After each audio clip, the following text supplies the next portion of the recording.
We are ready to add borders to our dancing 9-patch quilt. If you have been wondering how to add borders so that your quilt stays square and flat, this video will show you how to pin a border strip to your quilt so that it is ready to sew. I'm Andy, and these videos from True Blue Quilts will help you enjoy, experiment, and excel as you quilt. So as you can see, I've got my dancing 9-patch. In the last few broadcasts, I attached the setting triangles and I cut my border strips. So now I need to get ready to sew these borders on my quilt. I double checked the measurements and I cut my border strips to the size of the quilt. Now there are some people in the quilting world that will just take one big long strip of fabric. They know it's more length than they need, so they'll just sew it on one end and, you know, they'll chop off that extra. We do not like to use that method. That method can let your quilt go very wonky. It will not be square. It will have ruffly edges, and we like to be as accurate as possible. That's one of the ways to excel with our quilt making, is to use proper measurements, proper cutting techniques, accurate sewing at every stage, so that the final result is beautiful, heirloom, is gonna last for as long as we need it to last. As I said, I measured the quilt top and I cut my strips to that size. So I need to attach them to the quilt, and it's just personal preference if you use the long edge or the short edge first. I went ahead and decided to cut my long strips, hoping to use the leftover fabric on the shorter edges. So we'll see how that plan works out. Okay, so I mentioned this trick when sewing some of my blocks together.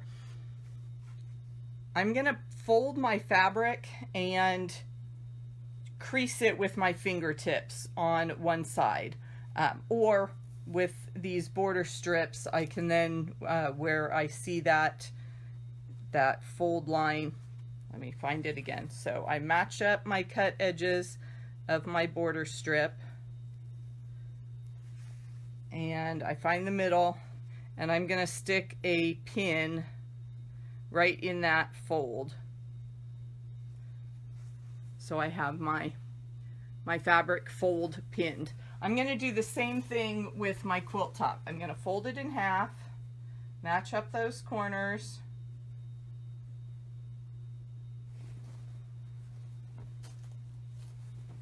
and on that folded edge I'm going to place a pin. Just poke it through a couple times. Now I can match those two center points. So I'm opening my quilt back up, laying it flat here on my ironing board, and I'm going to take that other border strip and match up those two pins. So I'm going to slide those pins out, and I can look at that crease that I made. That reminds me exactly where that pin was, and now I've pinned those two layers together. Then I am going to take my border strip, or my quilt, and come over here to one corner, and about 1 inch from the edge I'm going to pin those two pieces together. I'm not worried about what's going on in the middle right now. I'm going to take that other corner about 1 inch from the end and pin those layers together. Now, working on this half of the fabric, you see we're not exactly, you know, it's not exactly perfect. There's a little bit of human error measurement sewing going on there. So I'm going to grab those 2 pins, and I'm going to gently tug so that everything is nice and flat with no ripples. Now, holding pressure down on the quilt with my thumbs, I'm going to rotate and walk my fingers in to the middle. And I'm going to put another pin right at the middle. And then I'm going to repeat that process. Pick up the quilt, pinching gently the 2 pins, pressing it down, holding a little bit of pressure with your thumbs, and walking your fingers to the center to place the next pin. Depending on how much slack and excess fabric you're trying to use up, you know, perhaps the edge of your quilt is a little wavy. This is going to square that up, and allowing either the bottom piece or the border piece of fabric to do the work for easing that in with all these pins in place is what we're trying to do, so that it's, you know, exactly the right measurement going across there.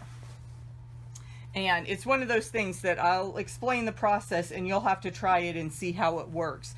Obviously, if you're, you know, you've got 2 inches difference in the quilt top and the border, you're going to want to try a different method. But for those slight adjustments, let's say 1/2 inch difference between the quilt top and the border measurement, that you can ease in over that whole distance using this pinning method.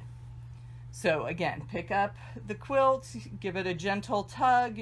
Obviously, we're not trying to stretch that. We're being gentle with everything just to get it so both edges, both pieces of fabric are flat.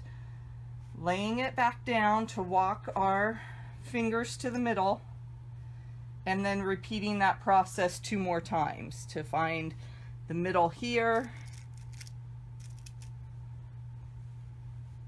and to find the middle 1 more time. And I also want to kind of wiggle that fabric so that the raw edges are exactly lined up, so that border is ready to be sewn. Some people may want more pins. You know, these pins are about 5 to 6 inches apart right now. You may want to add pins so that your pins are only 1 or 2 inches apart. That is personal preference, but I definitely want to get that border pinned securely. And to save myself some time and effort getting up and down from the machine at the sewing stage, I'm going to repeat the process on the opposite side.